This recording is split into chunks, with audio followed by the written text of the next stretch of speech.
ভয়াবহ আগুনে পুড়ে ছাই রাজধানীর কড়াইল বস্তির অধিকাংশ ঘরবাড়ি। মঙ্গলবার বিকেল 5:30টায় লাগা আগুন ফায়ার সার্ভিসের 19 ইউনিটের 5 ঘন্টার চেষ্টায় নিয়ন্ত্রণে এসেছে। সব হারিয়ে নিঃস্ব মানুষগুলোর হাহাকার যেন থামছেই না।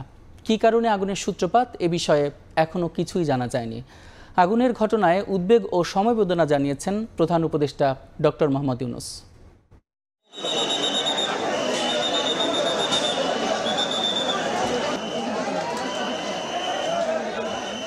আগুনের লেলিহান শিখায় ছেয়ে যায় রাজধানীর কড়াইল বস্তি।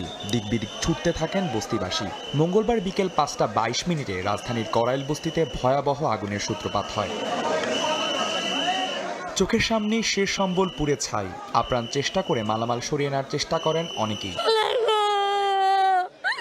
আমার বাড়ি আসলো, দোকান আসলো, সব গেছে।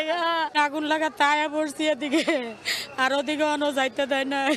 ফাস্টফুডের দোকানে যত মাল সামানা ছিল সব পুড়ে গেছে, কোনো কিছু বের করা সম্ভব হয় না। আর ঘরে যত মাল সামানা ছিল ফ্রিজ ট্রিজ সব পুড়ে গেছে। 2017-তে যে আগুন লাগছিল এর চাইতেও ভয়ানক আগুন হয়ে গেছে। হাজার হাজার বাড়িঘর পুড়িয়া শেষ হয়ে গেছে ভাই।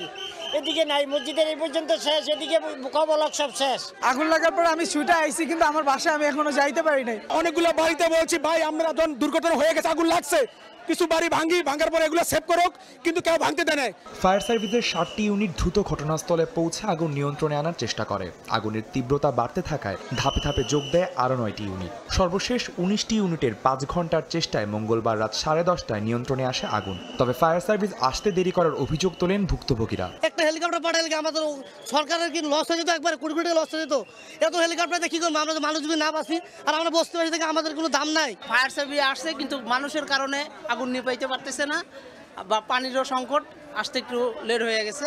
সরকার এত হাজার হাজার কোটি কোটি টাকার বাজেট বিভিন্ন জায়গায় দিচ্ছে, কিন্তু আমাদের ফায়ার সার্ভিসটা সক্ষমতা নিয়ে এরকম প্রশ্ন। সবাই দোয়া করি আমরা, মানুষ খালি বাইচা তো জিনিসপাতি যাক। বাড়িঘর তো কিছু নাই, সব পুড়ে গেছে, ওরা খোলা আকাশের নিচে। এদিকে সরু পথ এবং উৎসুক জনতার ভিড়ের কারণে আগুন নিয়ন্ত্রণে আনতে সময় বেশি লাগে বলে দাবি ফায়ার সার্ভিসের। তবে তদন্ত শেষে আগুন লাগার কারণ জানা যাবে বলে জানায় সংস্থাটি। ব্যাপক ক্ষয়ক্ষতি হলেও এখন পর্যন্ত আগুনের কোনো হতাহতের খবর পাওয়া যায়নি। যত্র আপনার ইলেকট্রিসিটি গিয়েছে এবং প্রচুর পরিমাণে তার রয়েছে। একই সাথে এখানে প্রত্যেকটা বাসাতেই প্রায় কম বেশি সিলিন্ডার রয়েছে।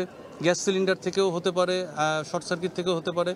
তদন্ত করে আমরা বলতে পারবো যে আসলে আগুনের উৎপত্তি কোথায়। এদিকে আগুনের ক্ষতিগ্রস্ত কড়াইল বস্তি পরিদর্শন করেন জামাতের আমির ডক্টর শফিকুর রহমান। এ সময় তিনি ক্ষতিগ্রস্তদের সহযোগিতার কথা জানান। আপাতত তাদেরকে আমরা একটা করে বা 2টা করে পরিবারে কম্বল দেব।